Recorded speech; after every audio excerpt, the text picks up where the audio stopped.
All right, let's get right into it. Think about all the different hats you wear every single day. You're the employee, you're the son or daughter, you're the best friend. We're constantly switching between these roles.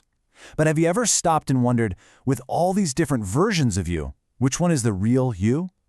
No, seriously, I want you to really think about that for a second. Who are you when nobody's looking? When all the expectations from your boss, your family, your friends, when they all just disappear and it's just you, who is that person? Because that simple question right there is the key to everything we're going to unpack today. You know exactly what I'm talking about. When you're with your family, it's like there's this whole backstory, right? You probably fall right back into those old roles without even thinking. Maybe you're the responsible one, the one who always has to make the plans. Or you're the class clown, always cracking a joke. It's a character you've been playing for years, shaped by all that shared history. But then, bam, you walk into work and it's like a total costume change. The family you just vanishes. And suddenly, professional you is on the scene. You're probably a little more formal, maybe more assertive, carefully building that image of someone who's got it all together. And then there's the you that shows up with your friends. Ah, yeah, this is usually where we can finally just breathe, right? You've got the inside jokes, you can be a little sillier, the walls kind of come down. It's a totally different kind of freedom, a version of you that feels way more relaxed and open. And last but not least, there's the person you are when you are completely, totally alone.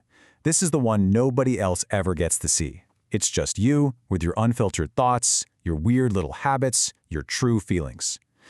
So, okay, we've got all these different selves. What in the world does that mean? Well, first off, the good news is this is totally normal. It's actually a sign of social intelligence. Think of it like this. We're all kind of like actors on a stage. We adjust our performance based on who's in the audience. I mean, you wouldn't talk to your boss the same way you talk to your best friend, right? That's not being fake. That's just navigating the world. But man, it can really feel like you're being fake, can it?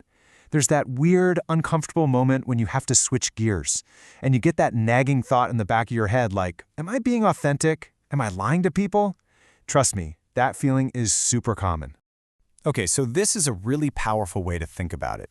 The feeling is that you're being fake, but the reality? You're just navigating roles. Just shifting your perspective like that can be a total game changer.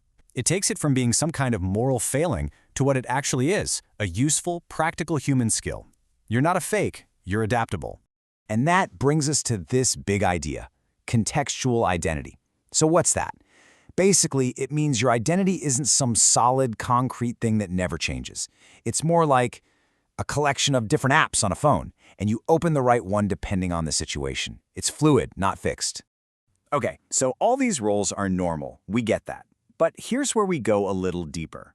Underneath all of those different roles you play, which one feels the most real? Which version of you feels the most like home, the most effortless, the most you?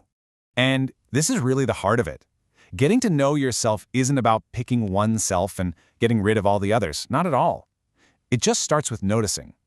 It begins the second you start paying attention to those little shifts in how you act and feel as you go from, say, a work meeting to a coffee with a friend. Yeah, this is exactly what we're talking about. It's the difference between who the world expects you to be and who you feel like you are on the inside. It's that little space, that gap right there. And just noticing that gap, that's where everything starts to change. So what can you actually do with this? It's pretty simple, really. Just 3 steps. First, just notice. That's it.